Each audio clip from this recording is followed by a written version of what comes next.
Hi Janesville, welcome to Park Place Views, brought to you by the City of Janesville and JATV Media Services. I'm your host, Molly Nolte, the Management Information Specialist in the City Manager's Office. This monthly program is brought to the residents to highlight the people, places, events, and partners in the City of Janesville. On last month's episode, we spoke with Mike Matthews, the Operations Manager at the Janesville Innovation Center. We talked about the center's missions and service and talked about what's new at the Innovation Center. If you're interested in seeing past episodes of Park Place Views, they can be viewed on the city's website as well as JATV's YouTube channel. This month is a very special episode. We're celebrating the 50th episode of Park Place Views, and it's a special episode because we'll be touring the downtown with the City of Janesville Director of Public Works, Paul Woodard, as well as the Planning Director, Duane Cherek. Paul Woodard started his career in the City of Janesville in 2014 after a 24-year career with the City of Fitchburg and has an impressive resume. Duane Cherek started with the City of Janesville in 1995 and climbed the ladder. These two gentlemen have been on the forefront of some of the biggest projects that the Department of Public Works has done in Janesville in recent years. Thank you both so much for taking us on this special tour of downtown Janesville. You're welcome, Molly. So Duane, people may have been hearing the phrases arise or arise now a lot lately. What exactly does that mean, and what can you tell us about arise? Arise is the term that we give to what's technically referred to as the Rock River Renaissance Area Redevelopment and Implementation Strategy. A long explanation for what essentially involves downtown Janesville's riverfront revitalization strategy. And it's the culmination of a very extensive planning effort that commenced in 2013, 2014, and involved intensive public input and participation from a wide range of stakeholders within the community, downtown business owners, citizens, city council members, amongst a host of others. And essentially, Arise looks at the riverfront core of the community, extending essentially from Traxler Park on the north side south to essentially the Jackson Street Bridge. And it identifies 6 catalytic redevelopment sites along the riverfront, spanning both sides of the river.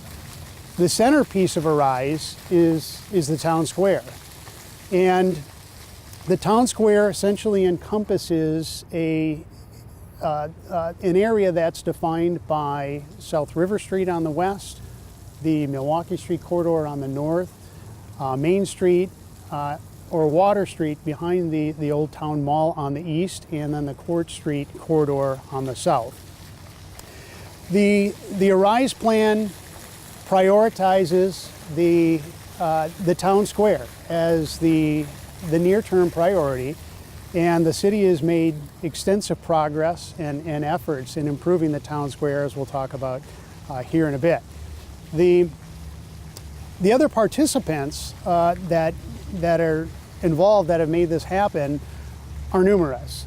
You mentioned Arise Now. Arise Now is a downtown Janesville public-private partnership that was established by Forward Janesville with the goal of essentially advancing implementation of Arise. And they have an extensive fundraising effort, a collaborative approach to making a number of improvements and enhancements within the town square and beyond the town square as recommended by Arise, and really with the goal of creating a public place, activating the downtown, stimulating business, connecting basically this location to the rest of the downtown to make it walkable and accessible, and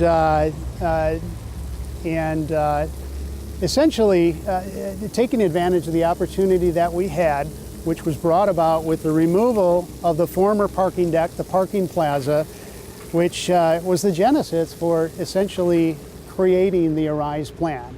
The city has aging infrastructure in the downtown, principally with the 50-plus-year-old parking plaza, the 100-plus-year-old Milwaukee Street Bridge, which is now under demolition, and the need to upgrade other corridors, such as the Milwaukee Street corridor, which is planned in a few years. So ARISE is the city's blueprint document for revitalizing the downtown area. And when you talk about those separate projects that are all a part of the ARISE plan, what can you say the city has accomplished so far? Well, to date, as we can see, the west bank of the town square is nearing completion. It's the establishment of the river lawn. It's the creation of a step-down terrace to the river. It's the opportunity for watercraft, small watercraft, to get in and out of the river. Access to the river with a fishing pier and dock. It's the interactive water feature, which we'll talk a little bit more about, and soon to be completed, the Festival Street along South River Street. Future projects include improvements on the east bank of the river, as well as reconstruction of the Milwaukee Street Bridge and then improvements to the West Milwaukee Street corridor itself. So it sounds like we've already accomplished so much just in a few short years, and within the next few short years we'll see the completion of the rest of the town square. Absolutely. Yep. Great. So Paul, was there anything else that you'd like to add in about the town square itself or the ARISE project? Just a couple of things. Is we did put a fitness court in on the south side of Court Street by the transit facility, and that's another nice addition to the town square. It's not, within the town square proper, but it's adjacent to it. We've also, as part of the RISE project, we've converted Milwaukee Street to two-way traffic, and we've completed Court Street as well to two-way traffic this year. And at Court and River, we did put some pedestrian islands in there to make it more pedestrian-friendly to access the fitness court. Absolutely. And I think that it's been very popular, and we come downtown and see a lot of people using that. Right. So I think that's been a great addition to our downtown.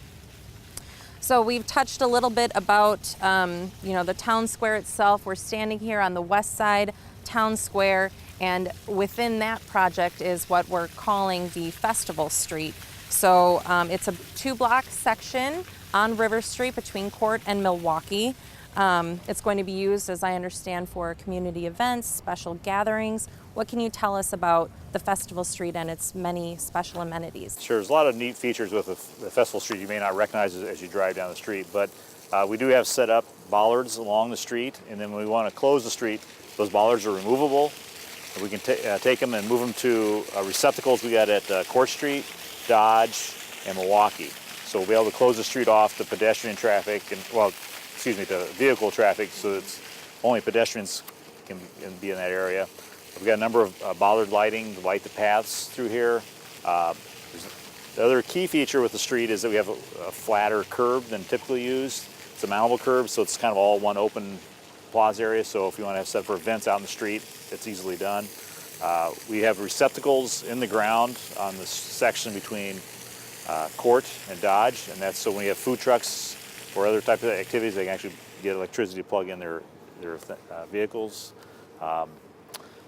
Some of the other things is the lighting has also got receptacles, and we've got decorative lighting here that's funded by the Rise Now partnership that Duane mentioned. And what's really cool is the gateway features at both Court and Milwaukee, and that's an enhancement that's funded by Rise Now.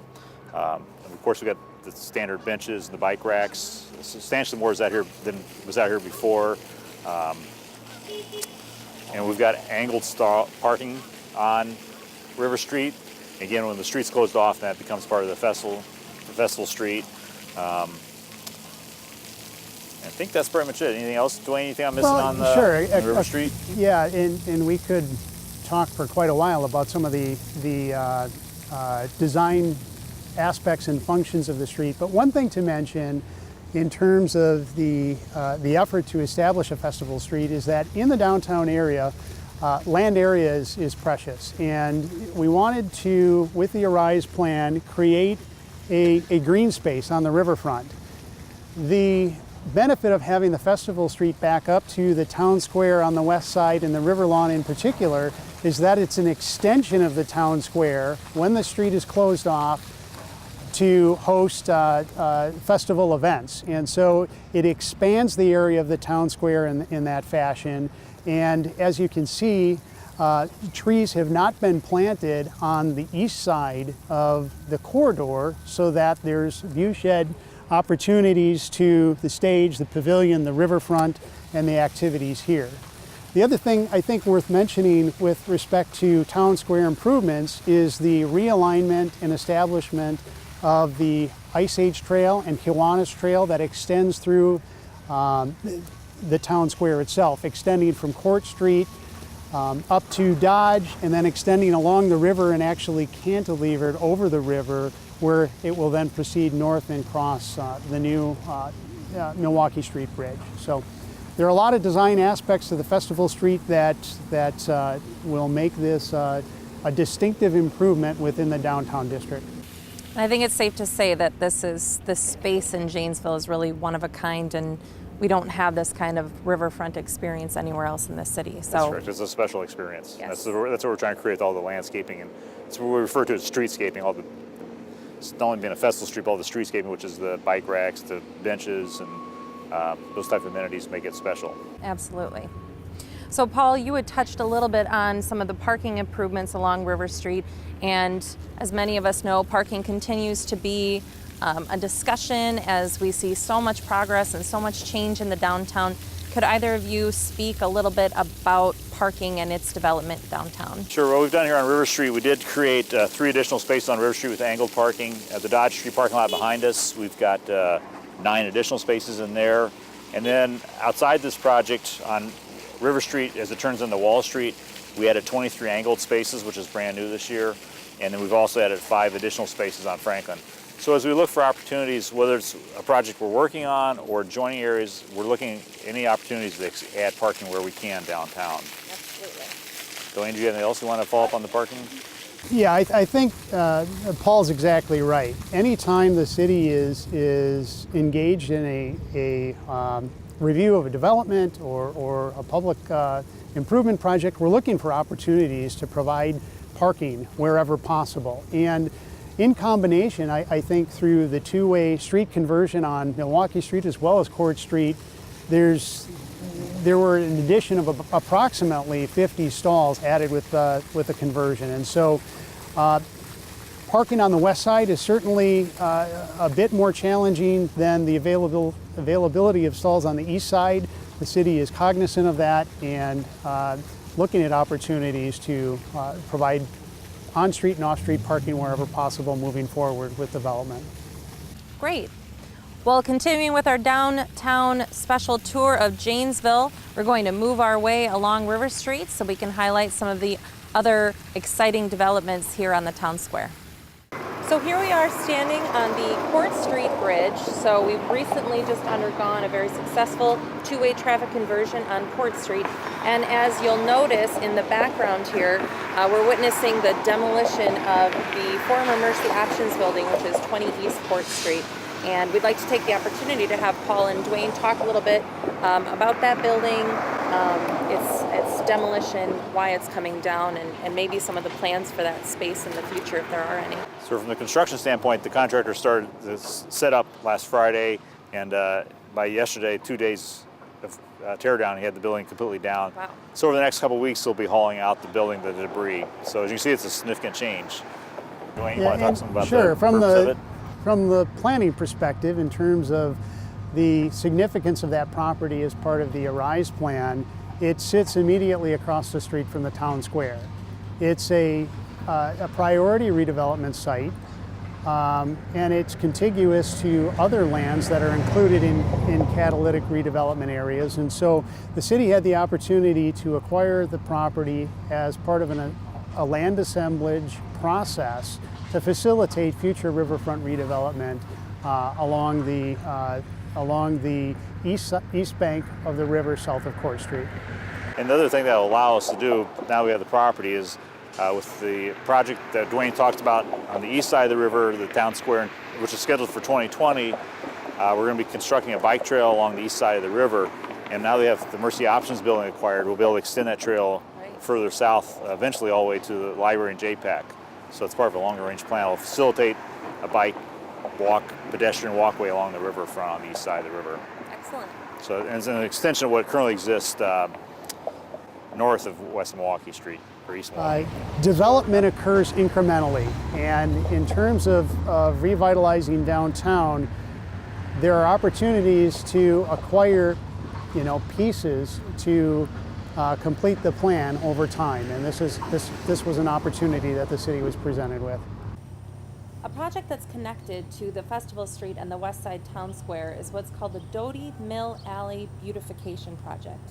And although this is not a city project, it's still connected to a lot of city projects. So, Duane, can you tell us about the Doty Mill Alley project and why citizen and volunteer projects like this are important? Sure. The Doty Mill Beautification Project is an effort on behalf of the Rock County Leadership Development Academy team, a team from, I believe, last year's program, that recognized that this private corridor serves as a vital link between the Festival Street and the town square in that block that extends between Milwaukee Street and Court Street. And their mission was to improve the overall function and aesthetic impression that this corridor provides. And they worked with adjoining business owners here on either side of the alley to make a variety of improvements and have recommendations and fundraising efforts underway to continue to make improvements with new paving on the alley, plans to enclose the dumpsters that exist behind the IBU building here on the south side of the alley. They have put together an effort to create a beautiful mural on the back side of the Riverfront Center. They have plans for other historic artwork and awnings to accent some of the building entrances, who have been particularly challenged with providing access during the variety of construction efforts downtown. So kudos to that group for being civic-minded and taking this project on themselves to really add an additional element to the town square that had not been originally envisioned as part of a rise. And so moving forward, this should provide a safe, well-lit, accessible corridor to not only businesses but the general public between the town square and the Festival Street. And the city has a new selfie spot with the Janesville mural painted by Jim Richter. We're now standing at the Milwaukee Street Bridge, and the replacement of this bridge just began in early October. Paul, can you talk about why the city has to replace this bridge? Sure. The bridge was built in 1913, so it's 105 years old, so it's definitely well past life expectancy of a bridge of that type. So it's an old historic sand-filled arch bridge. So we do inspections every 2 years, all the bridges in the city. It's required by the Department of Transportation. And the bridge reached a level based on those inspections that it needed replacement. So that's why we're taking this project. That makes sense. So when you have to replace such a large old piece of infrastructure, where do you get funding for such a project? It comes from a multiple variety of sources. There's federal money involved it's paid for the road gas tax for vehicles, state money, and as well as local money. So it's a combination of different money sources to fund a significant project. This is over $5 million. And how long do you expect it to take to replace, and what can the city expect when the bridge is complete? The contractor's completion date is summer of 2019, so less than a year away. It's a large project. When it gets done, it'll be similar to what we have today. It'll be still an arch-looking bridge. It's a cast-in-place bridge, so it'll have the arch look like it has today. The primary difference is you go over the bridge, you'll have more lighting on it than they had in the past. They'll have the same type of lighting we have on Main Street, the black short ornamental fixtures on the bridge itself, and then additional lighting on either end as well. And then we're also reconstructing Milwaukee Street from Main to River as part of the bridge project as well. So you'll see what our project, West Milwaukee, will look like when we rebuild that in 2021. We're incorporating some of the same elements in the road part of this project that's also being done with the bridge project. Great. And then adjacent to the Milwaukee Bridge is the future Cobblestone Hotel. How did that project come to be? Yeah, the Cobblestone developer approached the city about their interest in constructing the hotel on this site. And the site is a former city-owned public parking lot known as the West Milwaukee Street lot. The site was included as, again, one of the city's priority catalytic redevelopment opportunities defined in the Arise plan. The site was attractive to Cobblestone from the standpoint of its adjacency to the Milwaukee Street corridor, its location on the riverfront, and its proximity to the town square. It consists of 53 rooms, a 4-story building, has a variety of amenities that include a fitness room, an indoor pool, a restaurant known as the Wissota Chop House with an outdoor patio with a view on the Rock River. So it's an exciting project downtown. It actually occurred a bit in advance of expectations, at least that were defined in the Arise plan. But we're excited to have a hotel, additional hotel in the city of Janesville as well as right downtown. Absolutely. And can you talk about maybe when that project might be completed or when occupancy might start there? They're expecting to complete construction and obtain occupancy in late spring 2019. Great. That's just around the corner, really. So, Paul or Duane, could either of you talk about if someone from Janesville or someone from a surrounding community wanted to get involved, maybe a way that they could do that? Probably the best thing would be to contact the Public Works Department, either myself or Duane. Duane, any other thoughts on? Get involved in terms of downtown improvements in general. I think there's a variety of opportunities through the efforts being coordinated by DJI, the Downtown Janesville Inc. Group, as well as Arise Now. I think in general, community interest in downtown can go a long way in terms of coming down to see what's happening, supporting those efforts, patronizing some of the downtown businesses, restaurants, and participating in the wide variety of public amenities that have been constructed and will continue to be finished, with the fitness court, with the town square, the Roth Pavilion, the river walks, the interactive water feature, the Ice Age Trail, and on and on. Yeah, so there's clearly now a recognition of establishing a downtown district that is becoming a destination for residents and folks from outlying areas. And I know that both of you have already kind of touched on why this is, but why did the city choose the downtown itself, and why now? My answer to that question would be a combination of two elements, principally out of need, and then opportunity. The need presented itself back in 2012 with the aging and status of the parking deck. The city needed to make a decision with regard to the parking plaza, and the likelihood of continuing to repair or replace it was not feasible. And if the deck needed to come out, the city needed to decide what to do in terms of an opportunity with the core of the downtown. That would be a dramatic change that most of the community hadn't seen for more than 50 years, opening, exposing the river.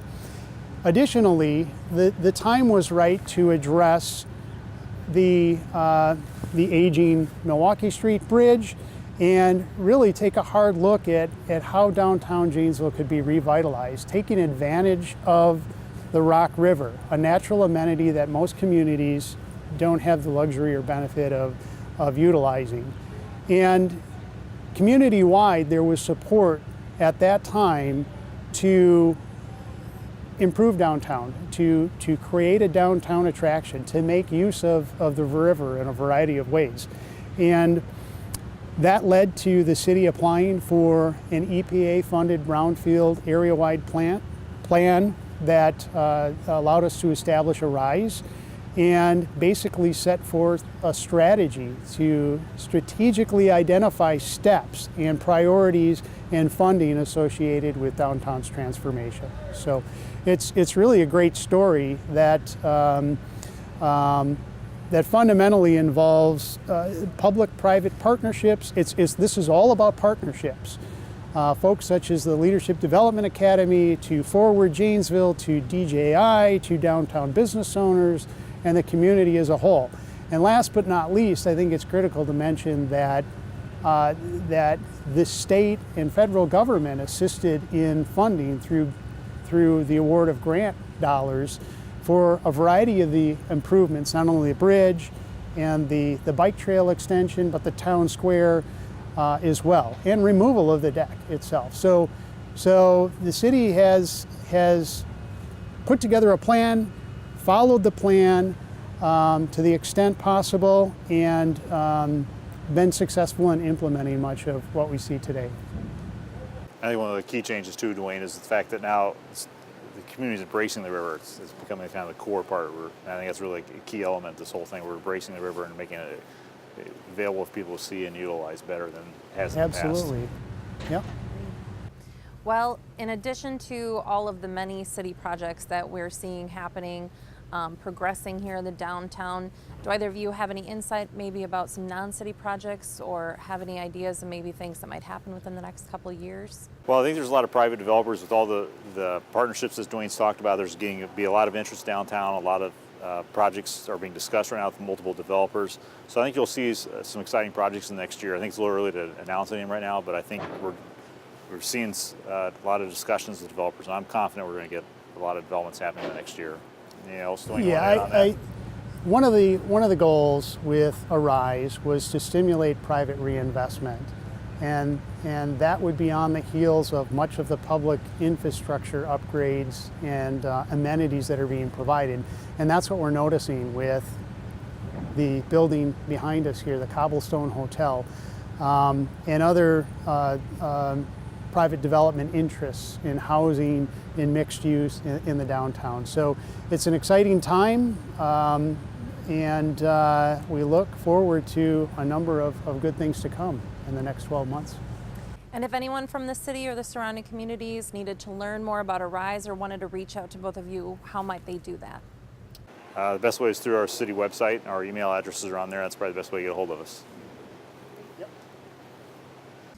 If you have more questions for Paul and Duane, their contact information is on your screen, and they'll be happy to hear from you.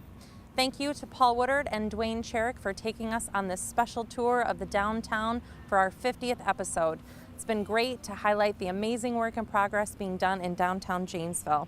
And as always, thank you to viewing it at home. Don't miss the last episode of the year for Park Place Views, where we talk with City Manager Mark Freitag about the strategic plan, the 2019 budget, and much more. In addition to tuning in to this monthly program for information, you can always follow the City of Janesville on Facebook and Twitter. You can also sign up for Nixle alerts from the Janesville Police Department, or sign up for the city's press releases via email. For Park Place Views and the City of Janesville, I'm your host, Molly Nolte. Thank you for tuning in for 50 episodes, and we'll see you next time.